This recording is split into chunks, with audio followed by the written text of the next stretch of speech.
நண்பர்களே, இன்றைக்கி நான் எழுதி ப்ராக்டிஸ் பண்ணுறதுக்காண்டி கூகுளில் ரேண்டமாக ஒரு ஃபோட்டோ எடுத்து அதை எழுத போகிறேன்.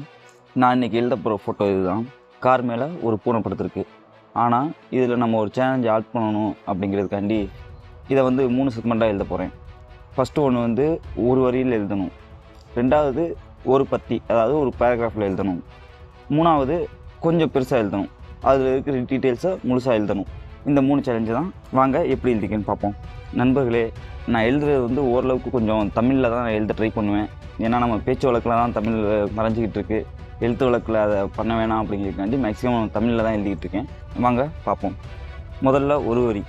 மகிழுந்தின் மேல் பூனை உயரமாக படுத்து கிடந்தது. ஒரு பத்தி. அதை நான் எப்படி எழுதியிருக்கேன் அப்படின்னா, நிழலுக்காக ஒரு மரத்தின் நிழலில் கருப்பு நிற மகிழ்ந்து நிறுத்தப்பட்டிருந்தது. அதன் பின்புறம் அதே நிழலுக்காக ஒரு பூனை உயரமாக படுத்து உறக்கம் வருவதற்காக காத்து கொண்டிருந்தது. இதுதான் ஒரு பத்தியில், ஒரு பேராகிராஃபில் நான் எழுதியிருந்தது. இப்போ மூணாவது. இதை நான் 100 வார்த்தைகள் மென்ஷன் பண்ணியிருக்கேன். இது 100 வார்த்தை ஆக்சுவலாக வரல. இதில் கொஞ்சம் 70 வார்த்தை வந்திருக்கு. ஓகே, அதை நான் எப்படி எழுதியிருக்கேன்னு பார்ப்போம். கோடை வெயிலின் தாக்கம் அதிகமாக இருக்க தான் பல மாத உழைப்பில் வாங்கிய அந்த கருப்பு நிற மகிழுந்தை வெயிலில் இருந்து பாதுகாக்க ஒரு மரத்தின் அடியில் நிழலுக்காக நிறுத்தி வைத்து மகிழுந்தின் பின்புறம் மகளின் அடத்தில் வாங்கிய ஒரு வெள்ளை நிற புலி பொம்மையை அழகென்று வைத்திருந்தார்.